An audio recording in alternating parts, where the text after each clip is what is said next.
What will happen when a man ventures into the forest and hears an eerie voice that stirs his curiosity? As he follows the mysterious sound deeper into the woods, he uncovers a surprising discovery: a helpless puppy.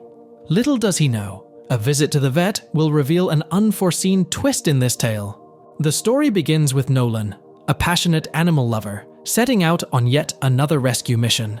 This wasn't new for him. Over the years, he'd saved countless creatures, from birds and rodents to lost dogs, cats, and even a creature that looked like a wild boar. Despite shying away from the label of hero, Nolan found immense satisfaction in aiding these helpless beings. As he wandered through the woods outside the city today, Nolan's sharp ears caught a faint cry of distress. He halted, straining to catch the sound once more. Sure enough, the cry echoed faintly again.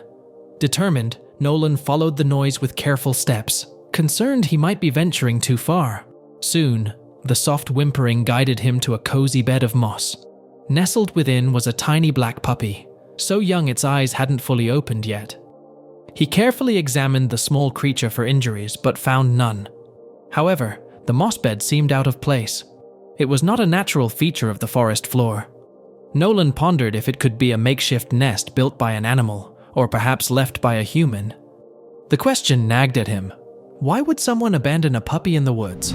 But before we delve deeper into the story, don't forget to subscribe to The Wild Wonder and give that like button a tap. Let's continue the story. Nolan crafted a makeshift carrier from the cover of his travel bag, gently placing the puppy inside. He had a long trek back to his car, but at least the little one would be safe.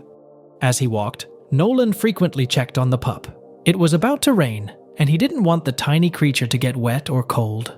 The more he looked at it, the more he doubted it was a puppy. It was small and definitely a baby, but something about its features seemed off. As he neared the parking lot, Nolan had another thought. Maybe this creature wasn't native to the area. His curiosity was piqued, but his priority remained clear: get the animal to a vet.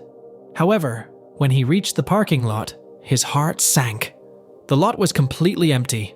Nolan's car was gone. After a quick search, he found broken glass on the pavement.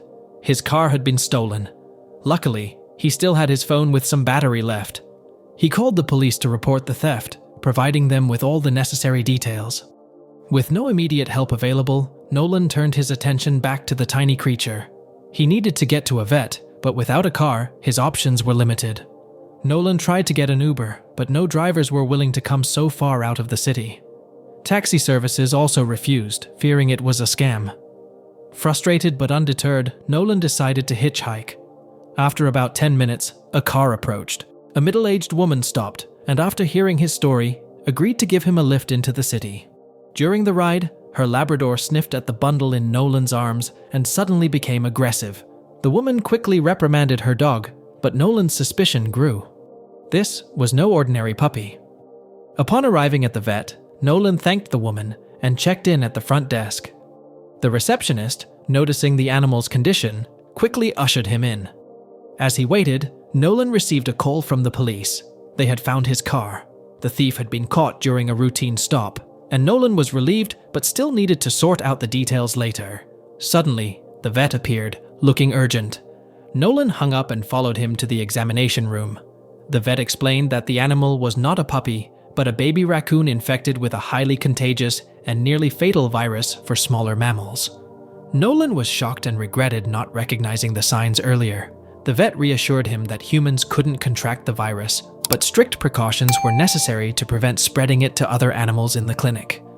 After isolating the raccoon, Nolan and the clinic staff underwent decontamination procedures. The vet then examined all the animals in the clinic, thankfully finding no signs of infection. Unfortunately, the baby raccoon's condition deteriorated, and it passed away shortly after. Reflecting on the day's events, Nolan felt a mix of sadness and relief. He realized he should have left the raccoon in the woods, but at the moment, abandoning a helpless baby had seemed wrong. Despite the outcome, he was glad he had tried to help. It was part of who he was, always ready to do everything in his power to aid those in need. That's all for today. Now, it's your turn to share your thoughts about this story. What's the next story you'd like to know? Let us know in the comment section below, And be sure to subscribe so you won't miss any of these amazing videos on The Wild Wonder.